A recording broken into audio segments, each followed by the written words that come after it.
என்ன பாக்குறீங்க? சாப்பிட போய் பாட்டெல்லாம் உங்களுக்கு பிடிக்குமேன்னு போட சொன்னேன். வேண்டாமா? பிடிக்கும் பிடிக்கும், யார் இல்லைன்னு சொன்ன. ஆமா, நீ இந்த வீட்டுக்கு எப்போ வந்த? நான் உன்னை தேடி பழைய வீட்டுக்கு போயிருந்தேன். அந்த பழைய வீடு, பழைய வாழ்க்கை எல்லாத்தையுமே நான் மறந்துட்டேன். இந்த மாதிரி ஆளு இந்த சின்ன வீட்டுல வந்து உட்காந்துருந்தா பாக்குறவங்க தான் நினைப்பாங்க. பாக்குறவங்கள பத்தி எனக்கு கவலை இல்லை. என் கவலையெல்லாம் உங்களை பத்தி தான். இனிமே நீங்க யாருக்கும் கடனாளி இல்லை. அப்படின்னா?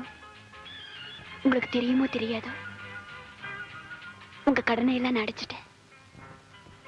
யாரெல்லாம் உங்ககிட்ட பணத்தை கொடுத்து ஏமாந்ததா சொன்னாங்களோ அவங்களுக்கெல்லாம் கொடுக்க வேண்டியது கொடுத்துட்டேன். அப்படின்னா இப்போ உங்ககிட்ட ஒண்ணுமே இல்லையா? குரல் இருக்கு, ஆனா பாடுறது இல்ல. நிம்மதி இருக்கு, ஆனா சந்தோஷம் இல்லை. நீங்க இருக்கீங்க, ஆனா எனக்கு யாரும் துணை இல்லை. சரி, போலீஸும் மத்தவங்களும் என்ன பத்தி கண்டதெல்லாம் சொல்லுவாங்க. அதெல்லாம் நம்பிக்கிட்டு வந்து யார் சொத்தையெல்லாம் அழிக்க சொன்னா? அந்த சொத்தினுமே எனக்கு ரொம்ப அவசியம். பாருங்க, போயிட்டு போகுது. இப்போது நான் சொல்றது கேளுங்க. இனிமே நீங்க தலைமறைவா தெரிய வேண்டாம். எதுக்கு? நடந்த கொலைக்கு நீங்க காரணம் இல்லைங்கிறத அவங்க தெரிஞ்சுக்க வேண்டாமா? அவங்களே தெரிஞ்சுக்குவாங்க. அது எப்படிங்க? இப்ப நான் சாப்பாடு சாப்பிடுறதா இல்ல அந்த பாட்டு கேட்கறதா? இல்ல, இப்ப நான் சாப்பாடு சாப்பிடுறதா இல்ல அந்த பாட்டு கேட்கறதான்னு கேட்டேன்.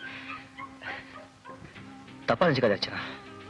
இப்ப எல்லாம் எனக்கு எதையும் பிடிக்கல, யாரையும் பிடிக்கல. பரவாயில்ல, நீங்க சாப்பிடுங்க.